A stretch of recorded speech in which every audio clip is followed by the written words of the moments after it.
റബീഉൽ അവ്വൽ എന്ന പുണ്യമാസം പറഞ്ഞാൽ വീട്ടിൽ ഒരു തവണയെങ്കിലും ഉണ്ടാക്കുന്ന ഒരു ഐറ്റമാണ് കേട്ടോ ഇന്ന് ട്രൈ ചെയ്യുന്നത്. നമ്മളിവിടെ കാവ എന്നൊക്കെ പറയും. ആക്ച്വലി ഇത് ഗോതമ്പ് പായസമാണ് കേട്ടോ.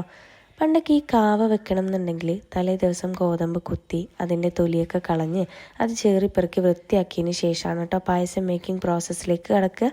ഇന്നെല്ലാം മാർക്കറ്റിൽ അവൈലബിൾ ആയതുകൊണ്ട് തന്നെ നമുക്ക് ഈ ചേറിപ്പെറുക്കുന്ന ഭാരപ്പെട്ട പണിയൊന്നുമില്ല കേട്ടോ. കാരണം ഈ കൊത്തിയ ഗോതമ്പ് നമുക്ക് പാക്കറ്റിൽ അവൈലബിൾ ആയിട്ട് മാർക്കറ്റിൽ കിട്ടും. പിന്നെന്താണെന്ന് വെച്ചാൽ കുടിക്കുമ്പം വലിയ പാടാണത് ഉണ്ടാക്കാനെന്നൊക്കെ നമുക്ക് തോന്നുമെങ്കിലും സംഭവം വളരെ സിമ്പിളാണ് കേട്ടോ. അല്ലെങ്കിലും നമ്മളൊരു കാര്യത്തിന് ഇറങ്ങി തിരിച്ചാൽ എന്താ നമുക്ക് സിമ്പിളല്ലാത്തല്ലേ. അപ്പം നമുക്കിതിൻ്റെ പ്രിപ്പറേഷനിലേക്ക് പോവാം. ആദ്യം ഗോതമ്പ് നല്ലപോലെ കഴുകി വൃത്തിയാക്കി ആവശ്യത്തിന് വെള്ളം ചേർത്ത് കുതിർത്താനിടാം. ഒരു 30 to 40 മിനിറ്റ്സ് ഒക്കെ ആകുമ്പോഴത്തേക്ക് ഗോതമ്പ് നല്ലപോലെ കുതിർന്നിട്ടുണ്ടാവും കേട്ടോ.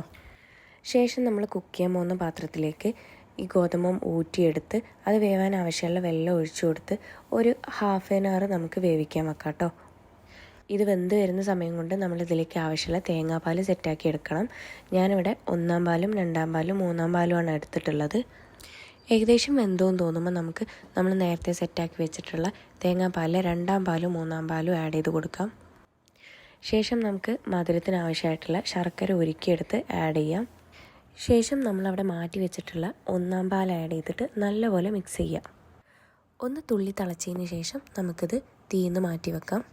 ശേഷം നമുക്കൊരല്പം ചെറിയുള്ളിയും തേങ്ങാക്കൊത്തും എടുത്ത് നെയ്യിൽ നല്ലപോലെ മൂപ്പിച്ചെടുത്ത് പായസം വറവിട്ടെടുക്കാം കേട്ടോ. അപ്പോൾ എല്ലാവരും ഒന്ന് ട്രൈ ചെയ്ത് നോക്കണേ.